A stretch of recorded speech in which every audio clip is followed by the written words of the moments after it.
Assalamualaikum warahmatullahi wabarakatuh. Senang sekali peserta mata kuliah Kebijakan Manajemen Pendidikan kita bertemu lagi pada perkuliahan hari ini. Semoga teman-teman sehat selalu dan kita bisa menyelesaikan perkuliahan kita hari ini. Kita akan membahas tentang arah dan strategi pembangunan pendidikan nasional. Kaitan dengan arah dan strategi pembangunan pendidikan nasional. Mari kita lihat bersama ketika berbicara arah strategi pembangunan pendidikan nasional, ini tidak terlepas dari yang namanya kebijakan. Kebijakan itu adalah dalam pengertian operatifnya suatu penggarisan ketentuan-ketentuan yang bersifat sebagai pedoman, pegangan, atau bimbingan untuk mencapai kesepahaman dalam maksud, cara, dan atau sarana bagi setiap usaha dan kegiatan sekelompok manusia yang berorganisasi sehingga terjadi dinamisasi gerak tindak yang terpadu, sehaluan, dan seirama. Ini sudah dibol ya. Kebijakan itu sebagai pedoman, kemudian dilakukan oleh sekelompok manusia yang berorganisasi, yang dilakukan secara terpadu, sehaluan, dan seirama. Kebijakan adalah alat atau toolsnya pemerintah untuk mengatur warga negara. Dari kebijakan inilah yang kemudian pemerintah dapat mengintervensi warga negara atau mengintervensi masyarakat. Nah, untuk pendidikan sendiri kita kenal dengan sebutan kebijakan pendidikan. Jadi, kebijakan ini secara umum dapat menyentuh semua bidang kehidupan, sektor kehidupan yang dikhususkan. Misalkan kalau dia di pendidikan berarti kebijakan pendidikan, kalau dia kesehatan berarti kebijakan kesehatan. Nah, untuk menyelenggarakan pelaksanaan pendidikan, pemerintah mengeluarkan kebijakan. Kebijakan ini mau tidak mau, suka tidak suka, masyarakat harus memenuhi atau harus patuh pada kebijakan yang dikeluarkan pemerintah. Salah satu alat pemerintah mengatur atau mengintervensi masyarakat ya lewat kebijakan. Sekarang mari kita lihat kaitan kebijakan pendidikan di Indonesia. Bagaimana sih regulasi atau kebijakan pendidikan di Indonesia?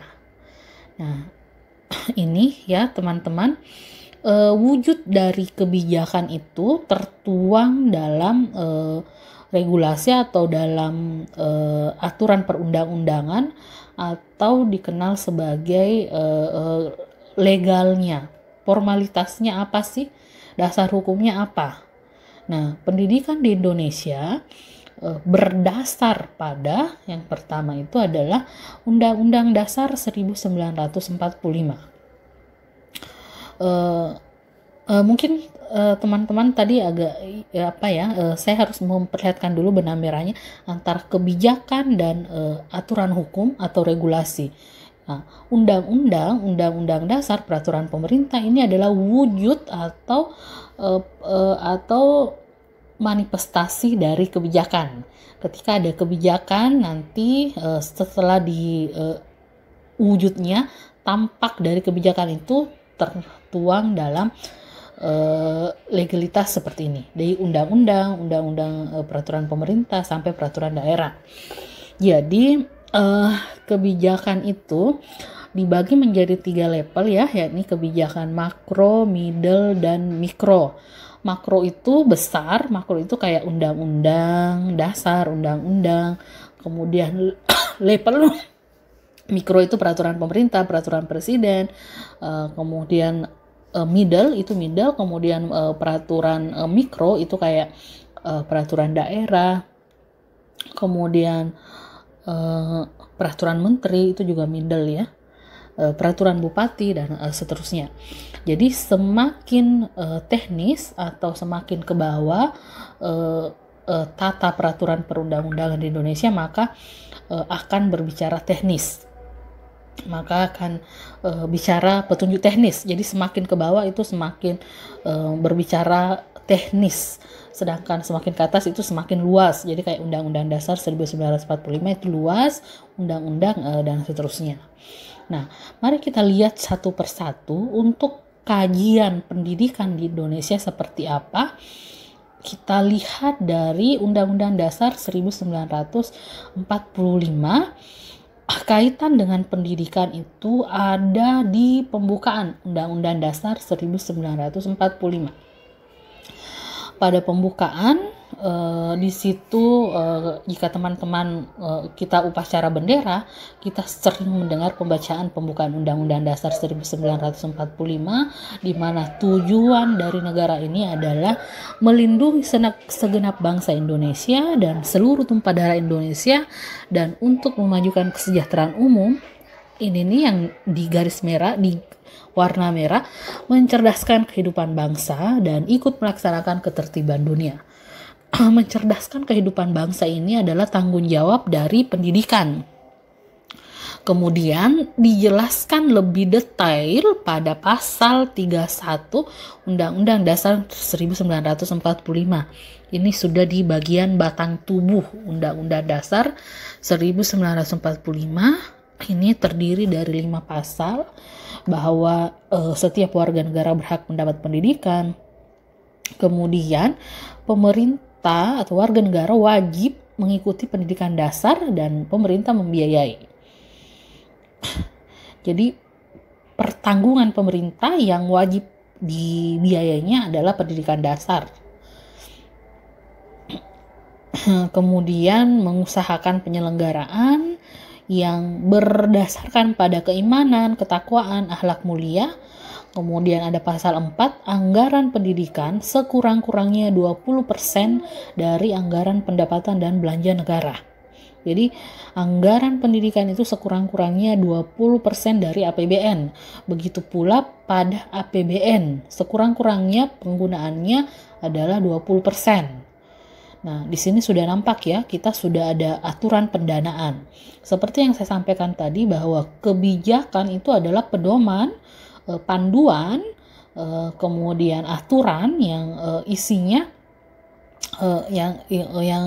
isinya pada bidang tertentu. Misalkan ini pendidikan, ya pendanaannya ya 20%. Kemudian pemerintah wajib membiayainya. Nah, pemerintah juga memajukan ilmu pengetahuan dan teknologi, menjunjung tinggi nilai agama. Ini kaitan dengan kita atau dalam dunia pendidikan memang prioritas pembangunannya adalah kemajuan pengetahuan dan teknologi. Tertuang pada amanat pasal 31 Undang-Undang Dasar 1945. Ketika kita lihat jenjang atau struktur regulasi pendidikan di Indonesia setelah Undang-Undang Dasar 1945, kita lihat pada undang-undang. Nah, di undang-undang terkait dengan pendidikan ada di Undang-Undang Nomor 20 Tahun 2003. Ini bercerita tentang sistem pendidikan nasional. Bagaimana sih sistem pendidikan nasional yang tercantum? Nah, pada undang-undang ini menurunkan atau membreakdown atau esensi dari undang-undang ini, menjelaskan apa yang telah dijelaskan pada Undang-Undang Dasar 1945. Ini sudah mulai masuk pada penyelenggaraan. Nah, kalau di Undang-Undang Dasar 1945 ini nih, negara harus menyiapkan pendidikan dasar, membiayainya 20%, penganggaran, harus memajukan kemajuan teknologi, maka pengembangan yang dimaksud itu tertuang pada Undang-Undang Nomor 20 Tahun 2003 tentang Sistem Pendidikan Nasional. Salah satu eksepsi dari undang-undang ini yakni pemerintah dan pemerintah daerah. Kalau merujuk dari kata pemerintah itu artinya pemerintah pusat ya. Dan pemerintah daerah berhak mengarahkan, membimbing dan membantu penyelenggaraan pendidikan berdasarkan peraturan perundang-undangan. Kemudian ada pasal 11 ayat 1, ini bercerita tentang bagaimana pemerintah dan pemerintah daerah memberikan pelayanan pendidikan yang bermutu bagi warga negara tanpa diskriminasi. Jadi yang seluruh warga negara Indonesia berhak mendapatkan pendidikan tanpa diskriminasi. Nah, pada undang-undang ini ada pasal 4, ini terkait dengan prinsip penyelenggaraan pendidikan. Prinsip yang dimaksud adalah negara ini menyelenggarakan pendidikan dengan berpegang teguh pada prinsip yang demokratis, berkeadilan, tidak diskriminatif, mengutamakan nilai keagamaan, nilai kultural, nilai kemajemukan. Ini ada dalam pendidikan kita. Diselenggarakan dalam satu kesatuan yang sistematik, kemudian berlangsung sepanjang hayat, diselenggarakan dalam keteladanan, dan seterusnya. Sehingga prinsip penyelenggaraan pendidikan berdasarkan dari Sabang sampai Merauke selama di wilayah NKRI berpegang teguh pada sistem pendidikan nasional Undang-Undang Nomor 20 Tahun 2003.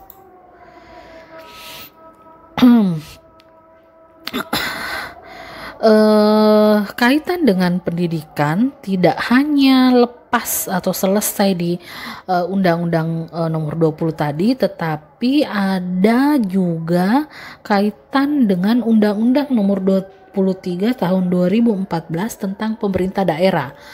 Nah, kalau teman-teman mencermati tadi di Undang-Undang Nomor 20 ada kata penyelenggaraan pendidikan dilakukan oleh pemerintah dan pemerintah daerah. Nah, kaitan dengan pemerintah daerahnya itu diatur di Undang-Undang Nomor 23 Tahun 2014 tentang pemerintah daerah. Jadi pemerintah daerah melakukan penyelenggaraan pendidikan berpedoman juga pada Undang-Undang 23 Tahun 2014 selain Undang-Undang 20 tentang Sistem Pendidikan Nasional. Nah, apa sih yang ada dalam Undang-Undang 23 Tahun 2014? Yang pertama, yang perlu kita cermati bahwa antara pemerintah dan pemerintah pusat, pemerintah daerah, pemerintah itu kan pemerintah pusat dan pemerintah daerah punya tiga urusan,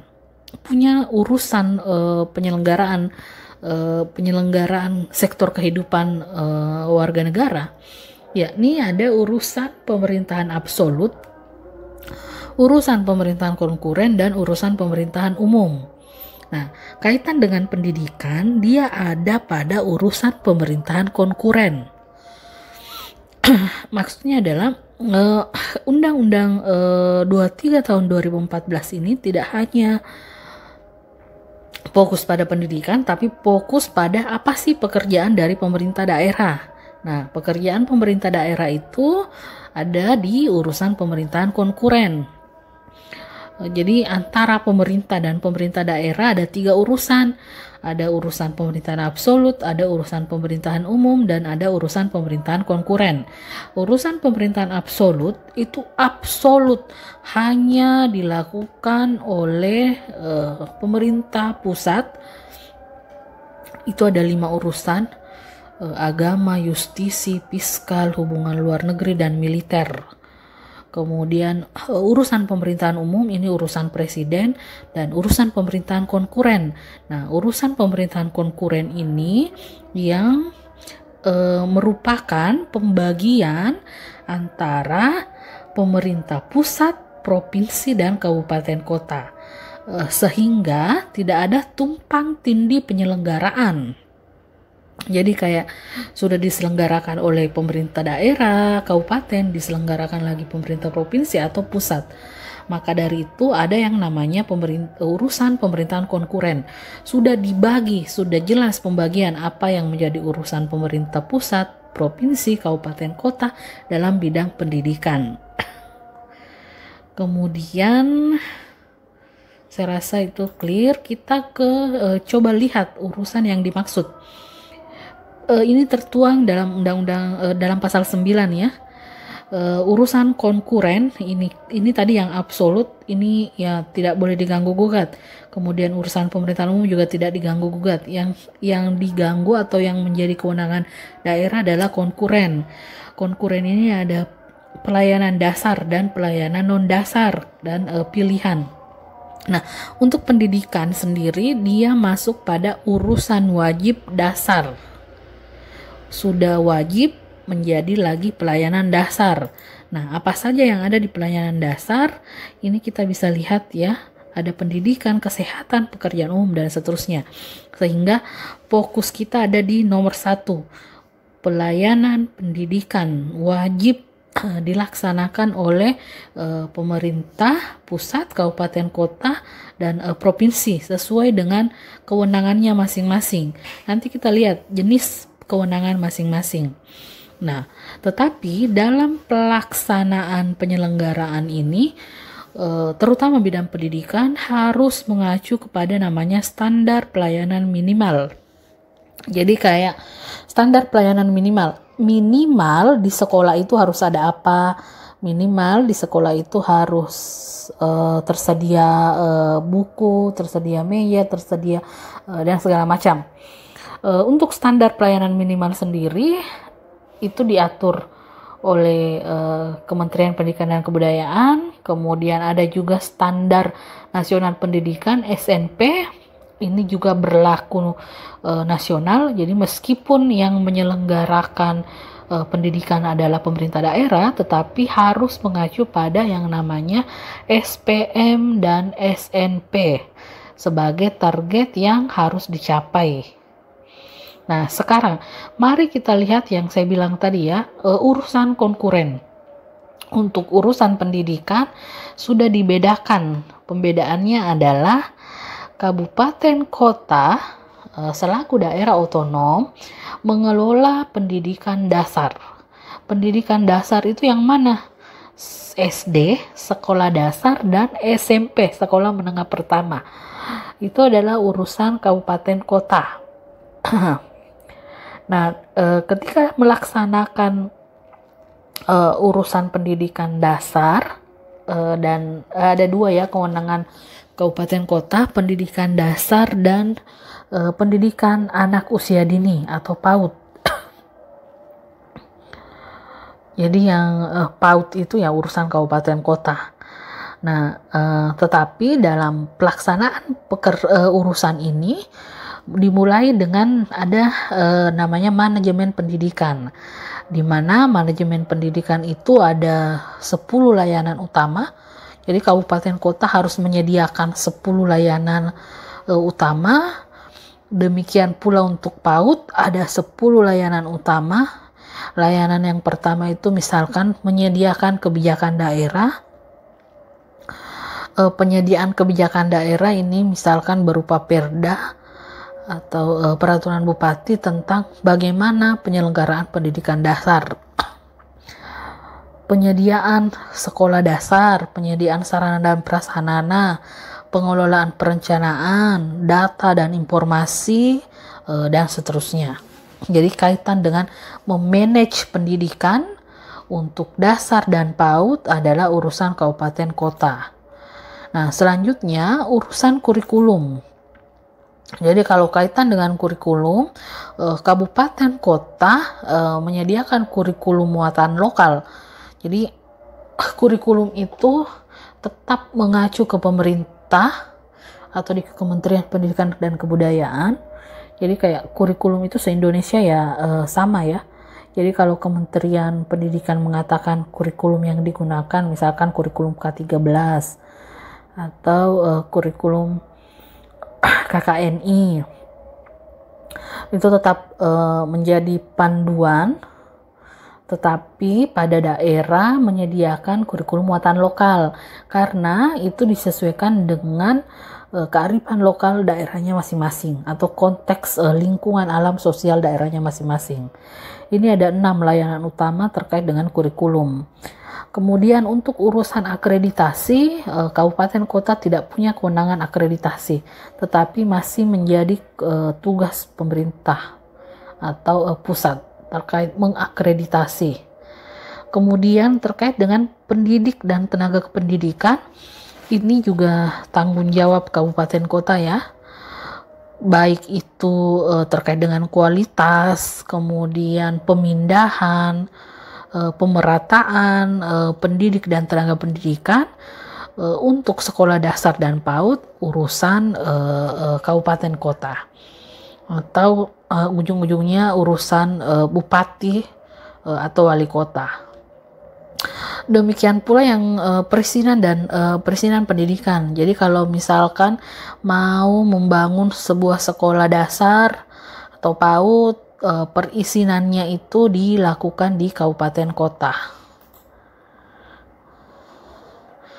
Nah, selanjutnya kalau untuk apalagi bahasa dan sastra, ini juga kaitan dengan bahasa dan sastra ya, ada pembinaan. Jadi di daerah-daerah itu ada pembinaan bahasa dan sastra.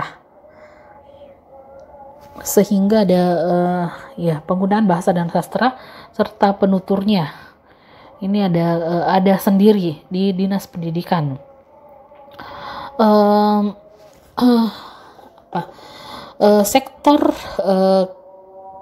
Sektor kehidupan, terutama dalam bidang pendidikan, itu pemerintah dalam hal ini presiden dibantu oleh Kementerian Pendidikan, kemudian kalau di kabupaten kota gubernur dibantu oleh perangkat daerah atau organisasi perangkat daerah dinas pendidikan provinsi. Di kabupaten kota dinas pendidikan kabupaten kota. Kemudian untuk provinsi sama tadi ya, mulai dari manajemen pendidikan, kurikulum, kemudian perizinan. Hanya pembedaannya adalah untuk provinsi penyelenggaraan pendidikan yang dilakukan itu adalah pendidikan menengah. Yang mana situ pendidikan menengah, SMA dan SMK. Itu urusan provinsi. Baik itu penyediaan sekolahnya, sarana prasarananya, perencanaannya, kemudian penilaian prestasi kerjanya, pengendalian organisasi profesinya, itu adalah tugas dari provinsi. Selain pendidikan menengah, provinsi juga bertanggung jawab pada pendidikan khusus. Jadi kayak pendidikan khusus ini paket A, paket B, paket C, informal dan non formal adalah tugas provinsi.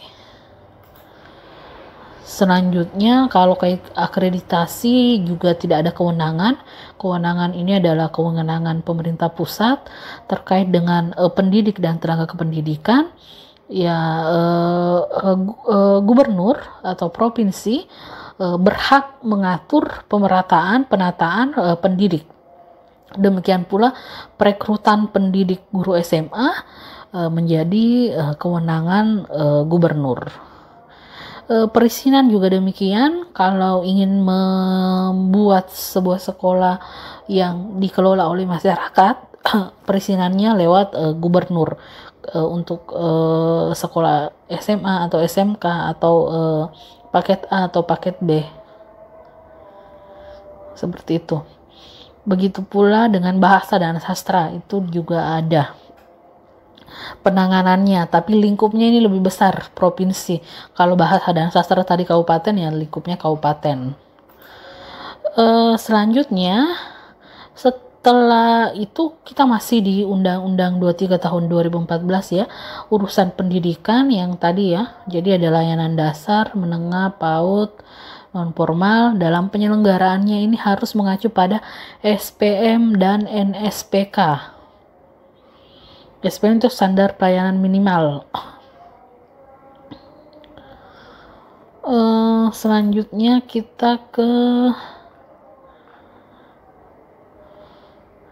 SPM, salah satu isi dari SPM kalau dia tingkat provinsi isinya misalkan ya ini anak atau orang dengan usia 16 tahun sampai 18 tahun, jenis pelayanannya adalah pendidikan menengah. Jadi dia kalau mendapat pendidikan menengah itu adalah anak dengan usia 16 tahun. Kemudian terkait dengan mutu, ini contoh apa yang ada di SPM pendidikan. Jadi kayak sekolah menengah itu harus punya standarnya, standar minimal. Kalau melewati minimal ya sudah bagus ya, tapi minimalnya ada standar jumlah dan kualitas barang, standar dan jumlah kualitas pendidik dan tenaga pendidikan, serta petunjuk teknisnya. Ini juga semuanya diatur. Nah, selanjutnya kita ke prioritas nasional pendidikan. Jadi, sesuai dengan judul materi kita ya, konsep arah strategi kebijakan pendidikan. Tadi kita sudah ngomongin legalitasnya, sekarang kita coba ngomong bagaimana sih prioritas nasional pendidikan. Jadi seperti ini. Ukuran kemajuan pendidikan biasa dilihat dari nilai tes PISA. Indonesia berada pada ranking ke-65. PISA ini dilakukan 3 tahun sekali. Ini adalah program International Student Assessment atau disingkat PISA. Apa yang ada di sini ada literasi sains, literasi membaca dan literasi matematika terutama. Kemudian dibutuhkan perpustakaan yang berkontribusi aktif dalam pengembangan literasi, informasi dan kegemaran membaca. Dalam pendidikan diprioritaskan literasi, baik itu literasi sains, literasi membaca, literasi matematika. Tolak ukurnya adalah nilai PISA. Semakin tinggi nilai PISA kita, maka semakin bagus literasi. Untuk membantu literasi itu, salah satunya ada kontribusi perpustakaan. Nah, seperti itulah kira-kira ya teman-teman, masih dalam kaitan pencapaian atau standar nasional pendidikan. Ini yang SPM. Kalau tadi saya sudah menyebut tentang SPM ya, standar pelayanan minimal itu merupakan peraturan pemerintah nomor 65 tahun 2005. Nah, peraturan pemerintah ini nanti di pasal 9 ada lagi nanti untuk memperjelas peraturan pemerintah ini ada peraturan menteri tentang tata cara SPM, standar pelayanan minimal. Jadi di daerah itu tidak karena dia sudah menyelenggarakan pendidikan, tidak semau-maunya mau menyelenggarakan seperti apa, tetapi ada standar yang diikuti dari Sabang sampai Merauke mengikuti standar tersebut. Pemerintah daerah menerapkan SPM sesuai dengan ketentuan, nanti akan diatur lagi oleh peraturan menteri. Kemudian SPM ini dimasukkan dalam RPJMD, rencana pembangunan jangka menengah daerah, dan Renstra SKPD. Namanya SPM ada pemenuhan kebutuhan ya, baik itu kebutuhan fisik, kebutuhan non fisik, artinya ini akan berbicara penganggaran. Maka dari itu penganggaran itu dituangkan dalam RPJMD, rencana pembangunan jangka menengah daerah. Nah, kalau tadi teman-teman menyimak pada Undang-Undang Dasar 1945 pembukaan mengatakan bahwa 20% anggaran negara digunakan untuk pendidikan. Nah, begitu pula di daerah.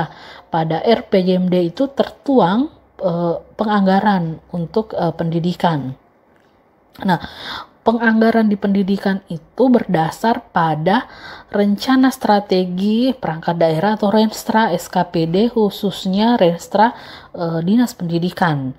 Nah, di mana Dinas Pendidikan itu membuat yang namanya rencana kerja, Renja, kemudian rencana kebijakan umum anggaran, KUA-nya butuh anggaran berapa?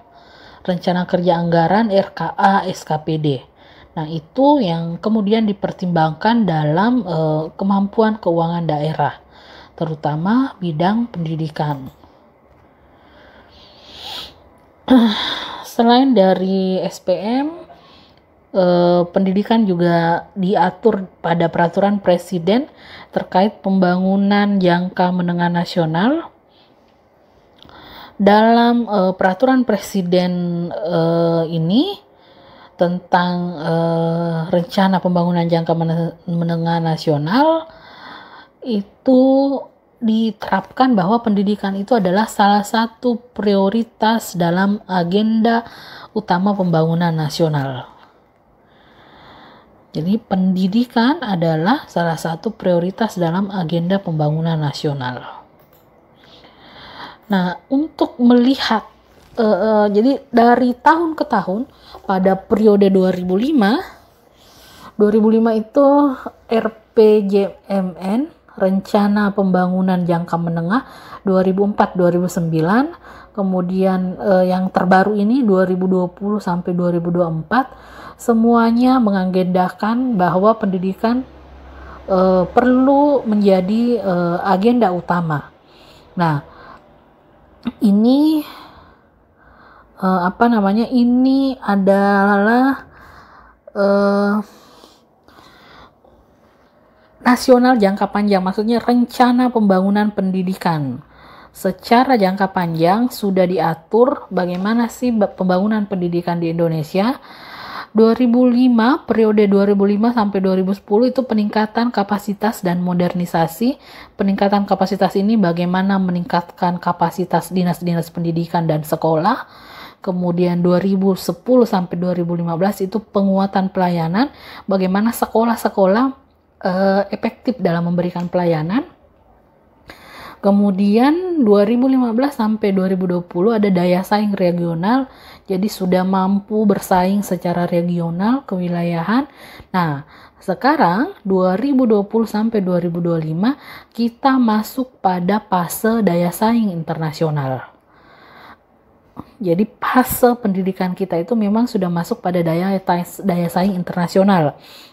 Jika kita kaitkan dengan program pemerintah, Kementerian Pendidikan khususnya dengan program MBKM, Merdeka Belajar, Kampus Merdeka, atau Merdeka Belajar untuk Sekolah, ini terkait dengan penciptaan daya saing internasional, menuju pada daya saing internasional, karena itu memang sudah dicanangkan menjadi rencana pembangunan pendidikan.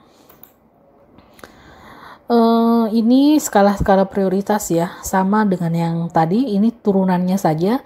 Bagaimana waktu 2005 sampai 2009 apa yang dilakukan. Sekarang RPJMN tahap keempat, keinginannya adalah berdaya saing internasional, SDM berkualitas. Selanjutnya pemerataan pelayanan pendidikan, ini juga masih menjadi PR, bagaimana agar ada pemerataan layanan pendidikan, afirmasi percepatan belajar, wajib belajar 12 tahun. Wajib belajar 12 tahun ada peningkatan, kalau sebelumnya 6 tahun, 9 tahun, dan terakhir adalah 12 tahun. Kemudian ini produktivitas daya saing, ini adalah perencanaan bagaimana meningkatkan daya saing. Daya saing dari prestasi olahraga, daya saing pelatihan vokasi berbasis kerjasama, daya saing perguruan tinggi, dan daya saing kapabilitas iptek. Jadi memang sudah direncanakan sedemikian hingga apa saja daya saing yang diperlukan. Ini sudah direncanakan oleh Bappenas bekerja sama dengan Kementerian Pendidikan ya, bahwa pada tahun 2020 kita sudah ada pada penguatan daya saing. Apa yang mau kita kuatkan, prestasi daya saing yang mana? Pelatihan vokasi, kemudian pendidikan tinggi, kemudian iptek dan inovasi, serta olahraga. Ini terkait dengan regulasi, kita lanjut lagi. Ini kaitan dengan revolusi mental atau pembangunan kebudayaan. Jika dilihat pada nawacita itu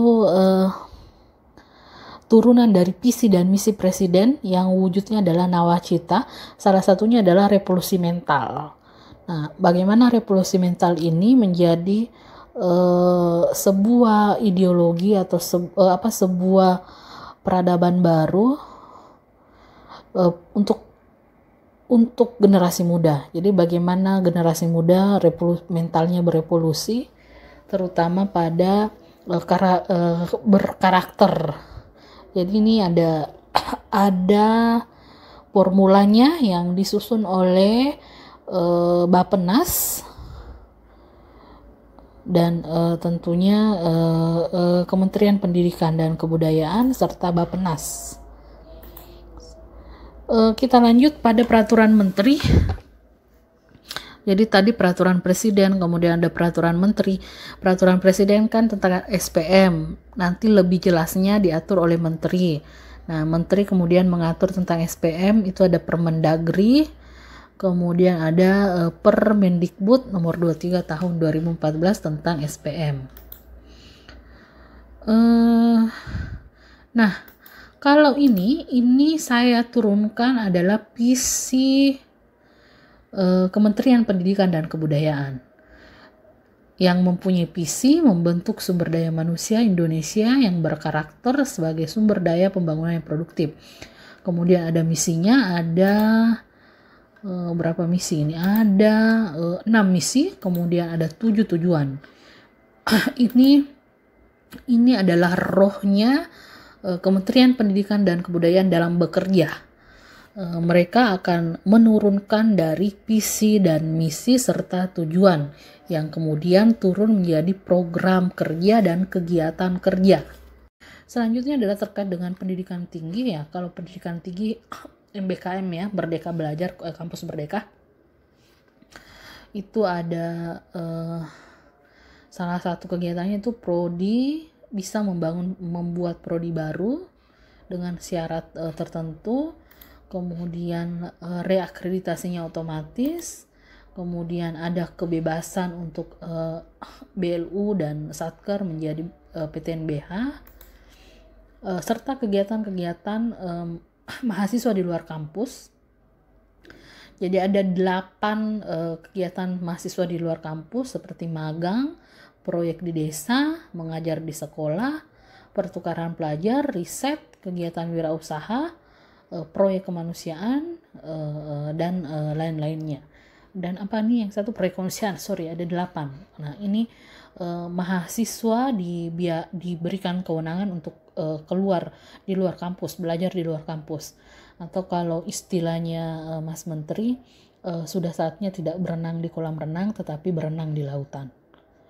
Nah, seperti itu teman-teman yang bisa saya sampaikan hari ini, konsep arah strategi kebijakan pendidikan kita. Nah, sekarang mengarahnya ke MBKM dengan apa yang ingin dipenuhi adalah sesuai dengan rencana pembangunan pendidikan jangka panjang, daya saing internasional dengan berbagai langkah-langkah yang dilakukan. Kembali lagi teman-teman, ini adalah stimulus hari ini yang kita bahas hari ini adalah stimulus untuk teman-teman lebih mengeksplor lebih dalam lagi. Silahkan dieksplor lebih dalam, baik itu dari sumbernya internet, buku, jurnal, berita-berita di koran, berita di televisi terkait dengan bagaimana keadaan pendidikan kita di Indonesia. Analisa-analisa yang membangun tentunya akan menjadi sebuah pemikiran-pemikiran yang dapat kita sumbangsikan, baik itu sebagai analisa kita yang kemudian kita